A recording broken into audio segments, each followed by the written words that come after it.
Hello and welcome to Insights with Thomas Caldwell on Thursday, January the 5th, 2023. Happy New Year, Tom. Happy New Year to you too. Thank you. Now, there was a lot of bad news in the media last year and the pundits were quite negative in their commentaries. What's the reality? Well, we had four key factors last year. The fear of interest rates going through the ceiling. Inflation as a major problem. The possibility of recession and wars and rumors of war. So you had those four things. And frankly, media and you say the pundits literally beat those to death. You think, well, like heavens, the world is ending. If you look at the year, the Dow was down, I think, about 5 or 6%. Toronto, or I know it was 7%. And the Dow was down, or Toronto was down about 6 or 6%, thereabouts. That is not a major collapse, given the tremendous increases we've had. So it shows the markets were quite resilient. Now, you did see major declines in the tech stocks, the Zoom things, the things that are 100, 200, 400 times earnings, Shopify, sort of thing. Eventually, those bright, shiny objects all fall to earth. Eventually, growth stocks become value stocks. And that's what was happening as a readjustment. But if you stuck to the real economy, the things that we play in the big cap stocks, it was not a bad year. In fact, we were positive. In Urbana, the one company I managed, we were up about 8.5% on the year. So that wasn't a bad year all in, despite all the negativity that we had to experience and listen to. So what do you think of the markets right now? The same factors are still in play, you know, inflation, recession, interest rates, and war. You can focus on those, but as I said, I'm an optimist because optimists tend to be richer than pessimists.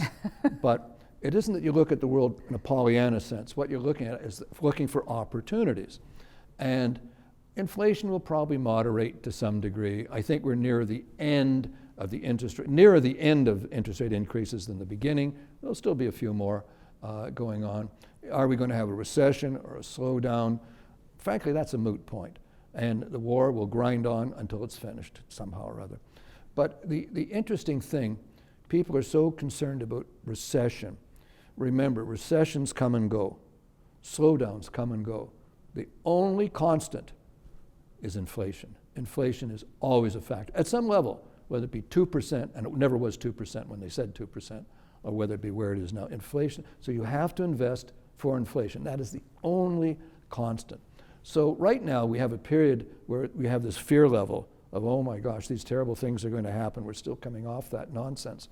But remember, any of us have gone through periods of being fearful. Remember, your fears were always worse than the reality. So the fear level is still kind of high, and that's where the bargains live. When I say, where's the opportunities? I'm very focused on financial services and energy. In Canada, that's all I own, is banks and energy. In the United States, you have a far wider spectrum, and so I tend to focus more in the U.S. But let me just give you an example. If I take a look at the financial services sector, and I'll just pick one stock, but I'm not hanging my hat on the one stock. But if you look at, say, Bank of Commerce. Bank of Commerce, you know, they've not had a good track record in terms of their investment programs. But here's a stock that's down 35% last year, 35%. And it now gives you a yield of about 6.2%, almost 6.25%. That's like an 8.5% bond. So, you know, and they don't cut bank dividends in Canada. That's a career interrupter. So my basic point is I can get a good return on my money just on the dividend, and all they need to do is just have a little improvement in the stock price, and I'm back into double-digit returns. So I think the time of opportunity is now. So I've started to commit some funds to that sector in Canada. That's great. Thank you so much for your insights, Tom. You're very welcome. And thank you all for watching. Bye for now.